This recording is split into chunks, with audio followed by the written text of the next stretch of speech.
గోంగూర తోటకూర రెసిపీ చూద్దామండి. గోంగూరని తోటకూరని 2-3 సార్లు శుభ్రంగా కడుక్కొని ఒక బౌల్లో వేసుకోవాలి.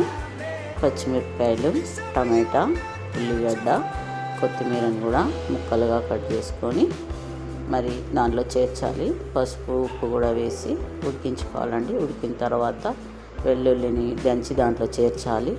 పప్పు గుత్తి తీసుకొని స్మాష్ చేయాలి. అలాగనే ప్యాన్ పెట్టుకొని ఆయిల్ వేసుకొని జీలకర్ర, ఆవాలు చిటపటలాడిన తర్వాత మరి ఎండుమిర్చి, కరివేపాకు, వెల్లుల్లి చేర్చాలండి. చేర్చి వేగిన తర్వాత పచ్చడి దానికి చేర్చాలండి.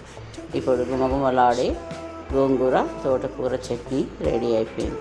అలానే గోంగూర తోటకూరలో విటమిన్స్, మినరల్స్ ఉన్నాయండి.